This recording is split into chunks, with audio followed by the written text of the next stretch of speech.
Naghahanap ka ba ng maliit pero napakalakas na flashlight? Tapusin mo tong video na to para sa ito.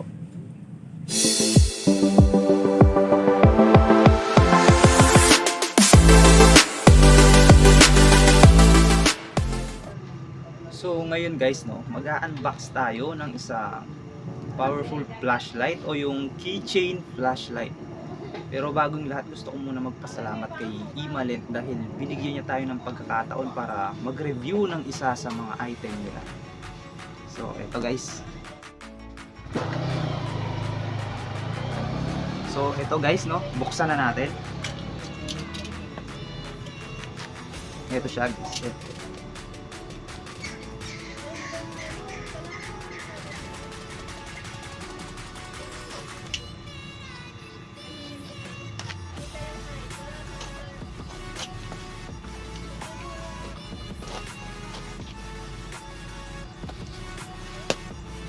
Yun. Yan guys, oh. Yun. Ano po?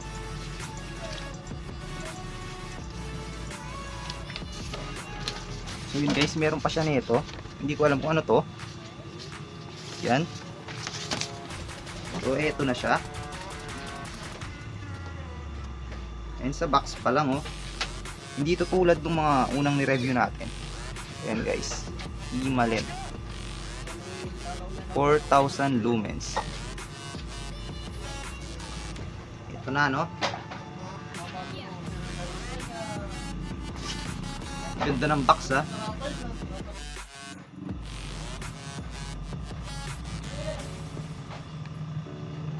So, yun.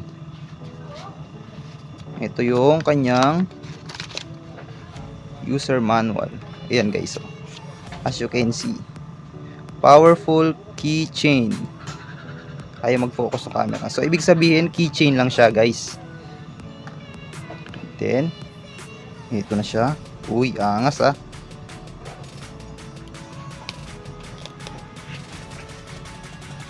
Yun ang ating flashlight. Ayan guys, oh. Imalent. And then yung model niya, ito LD70 Mini EDC. So doon muna siya. Tingnan natin yung laman ng box.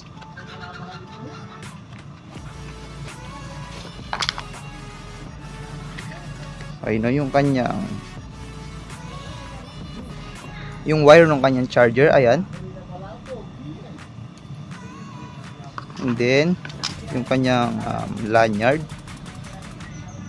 Oh yeah. Pati yung lanyard guys, nakalagay Imalent. Ayan, o, Imalent. Talagang ang ganda niya, no? And then ito, hindi ko lang alam kung para saan to, no? Pero never mind na muna. Ayan siya guys, sa box pa lang, ha. Grabe, ang ganda nito. So let's focus tayo dito guys. Ito siya, ang liit lang. So ay mag-focus ng camera. Yan, napakaliit lang guys, pero meron siyang output na 4,000 lumens. Biruin mo yun, sa liit niyang yan, 4,000 lumens siya, diba? At ayun, meron siyang stainless yung switch niya. So stainless siya guys. At yung kanyang LED, ayan. Paano ba ito mag-focus? Ayun. Meron siyang Cree XHP 70.2. Tanggalin muna natin tong ano niya.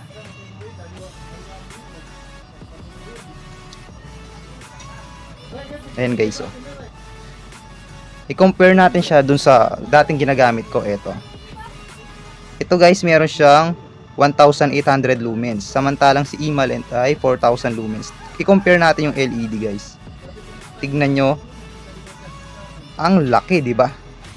Ang laki. Tapos sa malaki ng LED niya, at the same time napakaliit lang niya. Ayan, oh. Ayan, oh. So focus tayo dito. Ayun guys, Nakikita nyo ba? Nakalock siya. So, yung gagawin natin yan is i-unlock muna natin siya. Ganito yung process sa pag-unlock, guys. Ito, pindutin nyo to ng 4 times. Ang ganda ng button nyo. 4 times. Tingnan nyo. 1, 2, 3, 4. Ayun, naka-unlock na. So, meron siyang 5 mode, guys. Meron siyang low. Tapos, low din yata yung isa. Ganito kasi yan. 20 lumens, tapos 200, and then 900, tapos 2000. And then yung turbo mode niya is 4000 guys, tapos strobe. Bale 6 mode siya. 20, 200, 900, 2000, 4000. Tapos yung pang 6 mode niya is yung strobe. Doon muna tayo sa ano guys, 20 lumens. Ganito yung paggamit nito. I-press mo to ng isang beses. Ayan guys, nakikita nyo ba? 20 lumens. Tapos pag lalakasan nyo naman siya, i-hold nyo to. Ayun yung voltahe niya. 200, 900. Ayan guys. Ayan yung 900 lumens. At the same time, makikita mo rin yung battery. Yung battery ano niya. Ayan yung volts, di ba? Yung status ng battery niya. Alam nyo, sa lahat ng flashlight na meron ako, ito lang yung ganito ka-advanced na meron siyang maliit na LCD, di ba? Isa to sa napakagandang features ng Emalent. And then doon tayo sa access ng 2000 lumens. So hold lang natin ulit siya. Ayan guys, 2000. Napakalakas niya.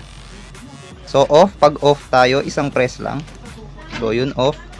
And then guys, eto nga pala, isa rin sa mga features niya is yung masisave kung ano yung last mode na ginamit mo sa memory card niya.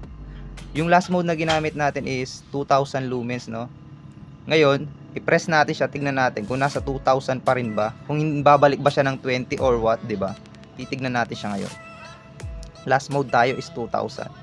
And then single press pag nag-turn off tayo, and pag nag-turn on, single press din. Tignan natin. Ayun guys, as you can see, 2000. So na-save siya kung ano yung unang ginamit natin. 3.52 volts. So turn off. Ito ngayon, paano natin i-access yung turbo mode niya? So guys, yung pag-access naman sa turbo mode niya is ganito. Hindi natin siya ma-access ng tulad nga nung sinabi ko kanina, yung 20, 200, 900, and then 2000. Tapos back to 20 na siya. So tignan natin siya ngayon ha. Ipapakita ko sa inyo. Ayan, 2000. Press natin siya, tingnan nyo. Bumalik sa 20. 200, 900, 2000, 20, diba? Hindi natin ma-access yun ng basta-basta. So ganito yung technique dyan. Sige, patay natin, turn off. Ayan. And then pindutin natin to ng double press. 1, 2. Ayun guys, 4000. Yung strobe nya ganun din, 2 times, 1, 2. Ayan, and then turn off, single press. Ganun lang siya guys, ganun lang siya kadali. So ayan guys, no, doon naman tayo sa charging system nya. So magnetic guys, eto. Nakikita nyo to. Yan yung dalawang, ano nyo na yan, parang gold. Saksak nyo lang. And then, yun oh. Diba? Saan ka pa guys? Yan lang yung flashlight na meron akong may LCD na ganyan. Makikita mo kung full charge na siya o kung ano yung status ng battery level niya, di ba? Nga pala guys, meron pa tayong kailangan na malaman dito. 3 press guys. 3 press. 1, 2, 3. Ayun. Makikita natin yung level ng battery niya, kung ilang voltahe pa ba yung natitira niya. Ulit, 1, 2, 3. Ayan, di ba? So, kumpleto siya guys, sa napakaliit lang na to. Halos yung magandang features na pwede mong makita sa isang mini flashlight nandito na talaga. So, kung gusto nyong bumili nito, ituturo ko sa inyo kung saan kayo makakabili. Dun sa direct nila, dun sa Emalent Direct official store, para maiwasan nyo makabili ng peke. So guys, no, ituturo ko sa inyo ngayon kung saan natin mabibili si Emalent. First, you need to download the Lazada apps. And then after that, i-open natin siya. And then, top search bar, i-search natin si Imalent Direct. Yan.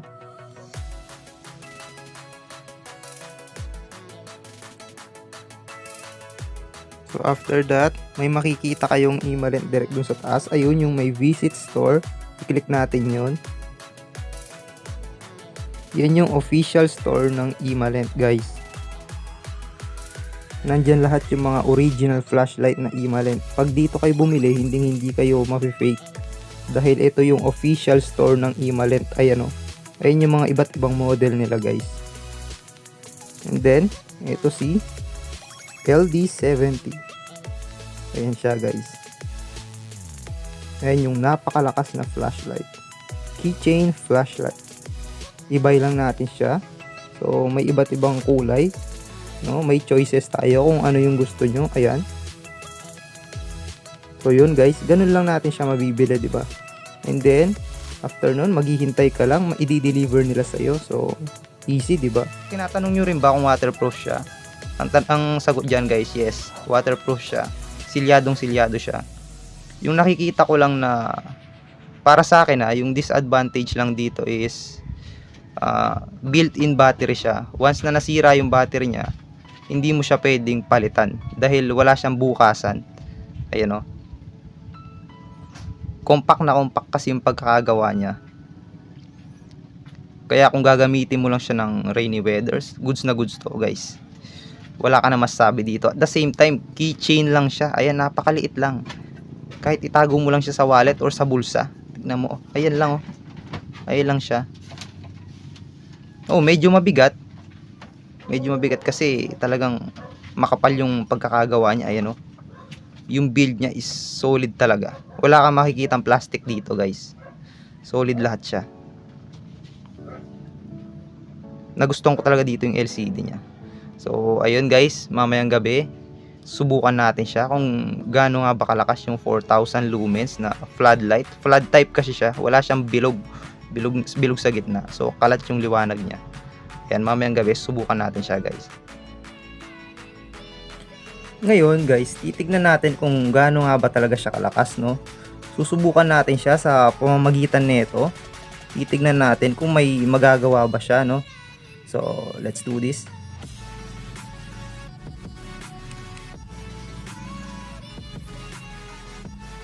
Oh shit. Holy shit. Ang lakas. Within 3 seconds guys, ayan na. Holy shit. Ang lakas. Grabe talaga tong Imalent EDC, no? LD70. Napakalakas talaga. Super guys. Tignan nyo to. Ang lakas. A few moments later. Yo, good evening everyone. Ngayon ay susubukan na natin si Imalent LD70. Yan. So nakalock pa siya, no? Ayun, i-unlock muna natin siya. Click natin 4 times. 1, 2, 3, 4. Ayun. So, let's start guys. Patayin ko lang yung ilaw ng phone. Yan. So, single press. Ayun guys. 20 lumens muna tayo. Ito yung 20 lumens niya. Ayun, mag-focus ba yung camera natin? 20 lumens lang yan guys. Ito yung 20 lumens niya. And then, next, proceed tayo sa 200 lumens. Ayan. So, 200 lumens yan, guys. Lakas, oh. Flood type pala siya, guys, oh. Floodlight siya. Ayan, kalat na kalat yung liwanag niya. Lakas. Next, 900 lumens. Ayan. Oh, shit. Ang lakas. 900 lumens. And then 2000. Oh. Oh. Ang lakas. Powerful, no?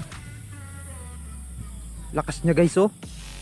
Naku, dito pa lang sa 2000 malakas pa siya sa headlight ng motor ko. 2000 pa lang 'yun. So back to 20. Ayan. Ngayon guys, Yung access naman sa turbo mode niya is double press. Ayan, gawin natin yun. At yung strobe niya, after ng turbo, double press again and mag-strobe na siya. So, let's do this guys. Ito yung turbo mode niya. Double press. 1, 2. Holy shit.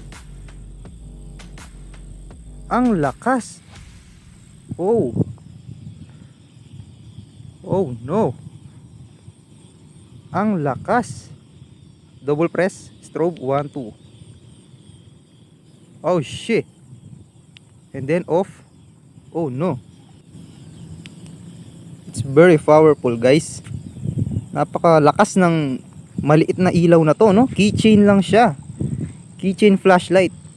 Pero kaya talaga niyang maglabas ng 4,000 lumens. Ayan, no? 4,000 lumen. Emalent LD70 Mini. Yeah. Ang lakas guys. Super sa lakas. So yun, no? Kung gusto nyo rin bumili nito, lakas, grabe. Ang lakas talaga. Yun guys, kung gusto nyo bumili nitong Emalent LD70 Mini, ilalagay ko sa description natin yung link ng Emalent shop, no, para makabili kayo and makasiguro kayo na original Emalent yung mabibili nyo. So yun lang guys, no? Magandang gabi sa inyo and ingat. God bless everyone. Thumbs up.